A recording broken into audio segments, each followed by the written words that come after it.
अपन सारे बॉन्ड्स पढ़ चुके हैं, वैंडरवाल भी पढ़ लिया है। अभी लास्ट बॉन्ड बचा है अपना एक मेटलिक बॉन्ड, ये इसके साथ साथ वैंडरवाल के साथ ही खत्म कर देता हूँ, ठीक है।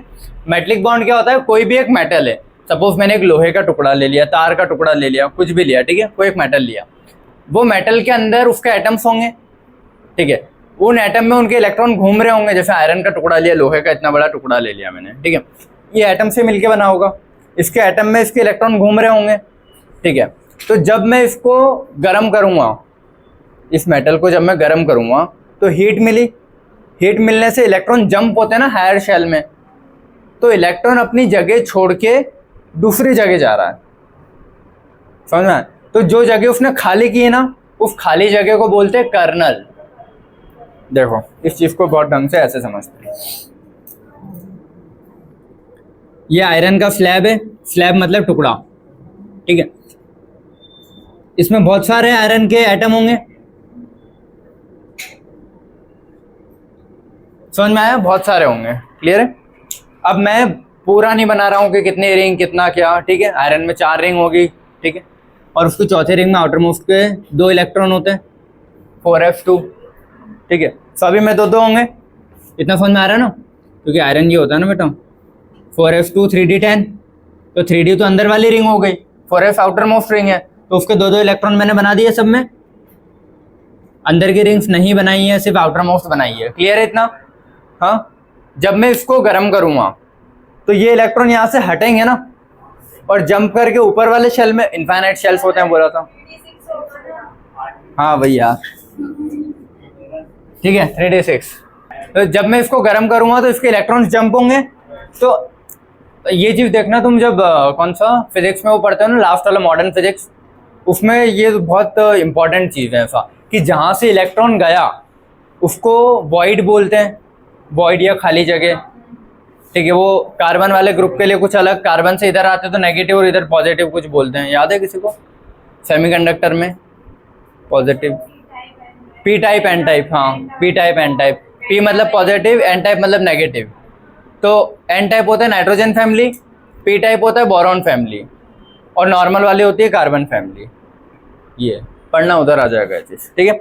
तो जब मैंने इसको गर्म किया तो इसके इलेक्ट्रॉन यहाँ से जगह छोड़ेंगे ना, तो ये इलेक्ट्रॉन यहाँ से गायब होके मान लो यहाँ कहीं आ गया, तो ये वाली तो खाली जगह बच गई ना बेटा, क्या है समझ में। तो इस खाली जगह को क्या बोलते हैं, कर्नल। खाली जगह को क्या बोलते हैं, कर्नल। और ये इलेक्ट्रॉन अब फ्री हो गया ना, यहाँ से इसके न्यूक्लियस से दूर भाग गया, तो इसको क्या बोल रहा हूँ, फ्री इलेक्ट्रॉन, फ्री इलेक्ट्रॉन, ठीक है। मान लो अभी इस लोहे का तार बना है, बहुत पतला सा एक तार बना है, और ये करंट को इधर से इधर पास करता है ना, लोहे के तार में करंट आता है, तो कोई भी चीज यहाँ से यहाँ, करंट मतलब क्या होता है, इलेक्ट्रॉन फ्लोइंग है, इलेक्ट्रॉन का मूवमेंट, बेटा बातें मत करो, ठीक है। ये होता है इलेक्ट्रॉन का डायरेक्शन, जो भी अपोजिट नेगेटिव वो देखते रहना फिजिक्स में, बट इलेक्ट्रॉन के मूवमेंट पे करंट आता है, इतना है। तो जब इससे इलेक्ट्रॉन हटेंगे मतलब दूर जाएंगे, ऐसा मतलब उसके न्यूक्लियस से निकल के दूर होंगे और फिर मूवमेंट करेंगे तो करंट आएगा। तो जहां उसने जगह खाली की है वो क्या है, कर्नल, खाली जगह। खाली जगह से इलेक्ट्रॉन जब आगे गया तो खाली जगह वापस उसको बुलाएगा ना। कोई भी एक तार लिया है मैंने, ठीक है, तार में इलेक्ट्रॉन मूव कर रहे हैं, तो मैंने जैसे तार को गर्म किया, जो भी उधर से इलेक्ट्रिसिटी आई, मतलब कोई पावर आई ना, ठीक है, तो उस पावर की वजह से क्या हुआ, उसके एटम के इलेक्ट्रॉन जंप कर गए, तो जंप करके फ्री हो गए।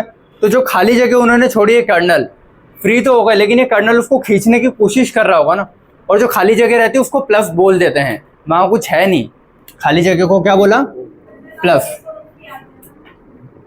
हाँ मतलब जितने निकल जाएंगे ऐसा। तो जितने भी मान लो 3 इलेक्ट्रॉन निकल के वहां से उड़े, तो 3 कर्नल क्रिएट होंगे उस एटम में, मतलब 3 प्लस क्रिएट होंगे उस खाली जगह में, तो उस खाली जगह को कर्नल बोलते हैं। सिंबल क्या डालते हैं, प्लस।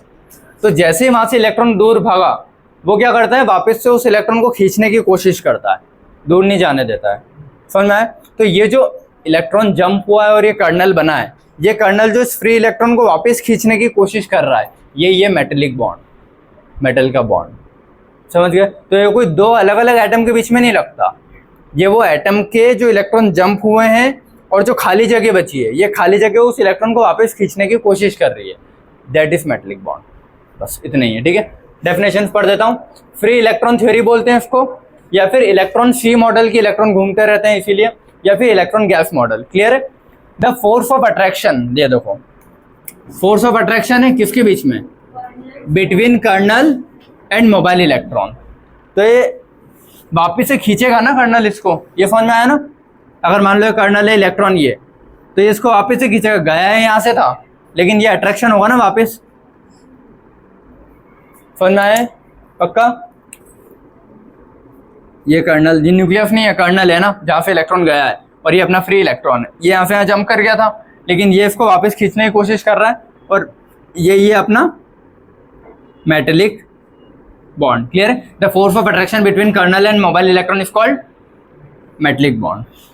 लिथियम में 1s2 होता है, लिथियम प्लस बना तो उसने अपना एक इलेक्ट्रॉन जंप किया, ठीक है, तो नॉर्मल क्या, लिथियम प्लस और इलेक्ट्रॉन। तो जो लिथियम में प्लस वाली जगह खाली हुई है उसको कर्नल बोला है, जो इलेक्ट्रॉन जंप हो गया उसको मोबाइल इलेक्ट्रॉन बोला है, ठीक है। मेटेलिक बॉन्ड नॉन डायरेक्शनल होता है, इलेक्ट्रॉन कहीं भी जा सकता है ना, कोई डायरेक्शन है क्या कि इधर ही जाएगा, कहीं भी जा सकते हो, तो नॉन डायरेक्शनल होता है। इसके अलावा और भी अपन ने पढ़ा है नॉन डायरेक्शनल वाले, आयनिक नॉन डायरेक्शनल, कोवेलेंट डायरेक्शनल है, कोऑर्डिनेट भी डायरेक्शनल है, ठीक है। तो मेटेलिक बॉन्ड क्या नॉन डायरेक्शनल है, वीकर देन कोवेलेंट कंपेयर्ड, ठीक है। मेटेलिक में दो पढ़े हैं कि एफ ब्लॉक का होगा तो वीक और डी ब्लॉक वाला होगा तो स्ट्रांग रहता है, ठीक है, लेकिन कोवेलेंट से कंपेयर करेंगे तो वीक है। क्लियर? ठीक है। फिजिकल प्रॉपर्टीज, अब इसकी वजह से क्या क्या प्रॉपर्टीज आती है इसमें। Strength of metallic bond directly proportional होता है नंबर ऑफ मोबाइल इलेक्ट्रॉन, जितने ज्यादा फ्री इलेक्ट्रॉन उतना ही ज्यादा बॉन्ड बनेगा ना मेटेलिक का, उतने ज्यादा खींचेंगे। मान लो 3 इलेक्ट्रॉन जंप करके दूर गए थे तो तीनों को खींच रहा होगा तो मेटेलिक बॉन्ड उतना ही स्ट्रांग बनेगा, एक ही जाएगा तो एक ही खींचाएगा तो वीक मेटेलिक बॉन्ड। क्लियर है? ठीक है। तो इसलिए डी, ये जो डी ब्लॉक वाले हो तो उसमें ऐसा है कि डी के कितने हैं ++7 तक भी वो ऑक्सीडेशन स्टेट शो करता है, मतलब +7 गए हैं, 7 इलेक्ट्रॉन गए हैं, तो 7 को खींचना तो उतना ही ज्यादा स्ट्रॉन्ग मेटेलिक बॉन्ड। और एफ ब्लॉक में क्या है, या तो एक जाएगा या 2 जाएंगे मैक्सिमम, तो इसीलिए वीक है एफ ब्लॉक वाले और डी ब्लॉक वाले इसीलिए स्ट्रॉन्ग है। क्लियर? तो मेटल्स आर, हाँ ये समझ गए, अल्कली मेटल का क्यों ज्यादा होता है इससे, और उससे भी ज्यादा किसका होगा, डी ब्लॉक वालों का। समझ गए? क्लियर है सभी को? ठीक है। Metals are good conductor of heat and electricity, ठीक है, हीट और इलेक्ट्रिक ये पढ़ते हैं बहुत बेसिक से, ड्यू टू मोबाइल इलेक्ट्रॉन, क्योंकि इलेक्ट्रिसिटी क्यों आती है, मोबाइल इलेक्ट्रॉन की वजह से आती है ना। क्लियर है? अगला, metals exhibit property like malleability and ductility. Malleability मतलब है खींचना और शीट्स में बनाना, उनको बोलते हैं मेलिएबिलिटी और डक्टिलिटी। क्लियर है? पर अरे यार, मेलेबल मतलब चपटा करना, डक्टाइल मतलब तार बनाना, इसका मतलब ये, और इसका मतलब चपटा पेपर, ठीक है, ये समझ लो। इसका मतलब वायर, कोई एक टुकड़े से वायर बना दिया तो ये चपटा कर दिया तो मेलिएबिलिटी। क्लियर है?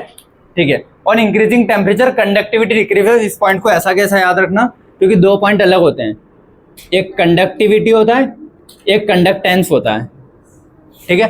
तो ये चीजें तुम मॉडर्न फिजिक्स में बहुत अच्छे से पढ़ लोगे, या फिजिक्स जो नॉर्मल है अपना करंट इलेक्ट्रिसिटी है उधर बहुत अच्छे से पढ़ लोगे, रेजिस्टिविटी, रेजिस्टेंस, कंडक्टिविटी, कंडक्टेंस। लेकिन यहाँ पे ये पॉइंट एटलीस्ट याद रखना कि कंडक्टिविटी लिखा है, कंडक्टेंस नहीं लिखा है, तो कंडक्टिविटी डिक्रीज होती है टेम्परेचर बढ़ाने पे। क्लियर है? कंडक्टिविटी डिक्रीज होती है, कंडक्टेंस बढ़ता है।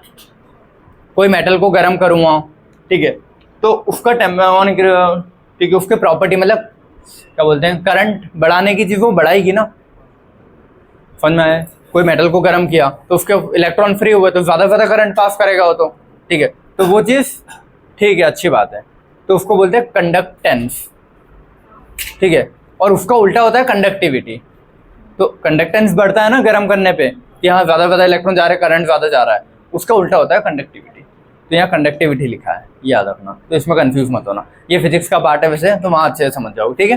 तो चलो ये वाला लेक्चर मैं यहीं पे एंड कर रहा हूँ, वैन डेर वाल और मेटेलिक बॉन्ड वाला। इसके बाद 3 बहुत छोटे छोटे टॉपिक हैं वो बचे। 3 कौन कौन से बचे अपने? एक बैक बॉन्डिंग बचा है, ठीक है, एक इनर्ट पेयर इफेक्ट बचा है, और एक बनाना बॉन्ड वाला छोटा सा टॉपिक है, हाँ, और एक फॉर्मल चार्ज। और इसके अलावा मैं कुछ और एग्जाम के पॉइंट्स लिखा दूंगा जो आए हुए हैं, बस। ये अगले वाले लेक्चर में ये पोर्शन खत्म करके केमिकल बॉन्डिंग से कुछ भी नहीं छूटेगा, सब कुछ कवर हो जाएगा, और एग्जाम के पॉइंट में जो चीज़ छूट भी रही होगी वो भी आ जाएगी। जो तुम क्वेश्चन लगाने पे कहीं मिल जाए और गलत करो। मैंने गलत किए थे तो मैंने पॉइंट्स लिख लिए, लिखवा के समझा दूंगा, तुम गलत मत करना। क्लियर है? चलो ठीक है, ये वाला लेक्चर यहीं पे एंड कर रहा हूँ। Thank you so much.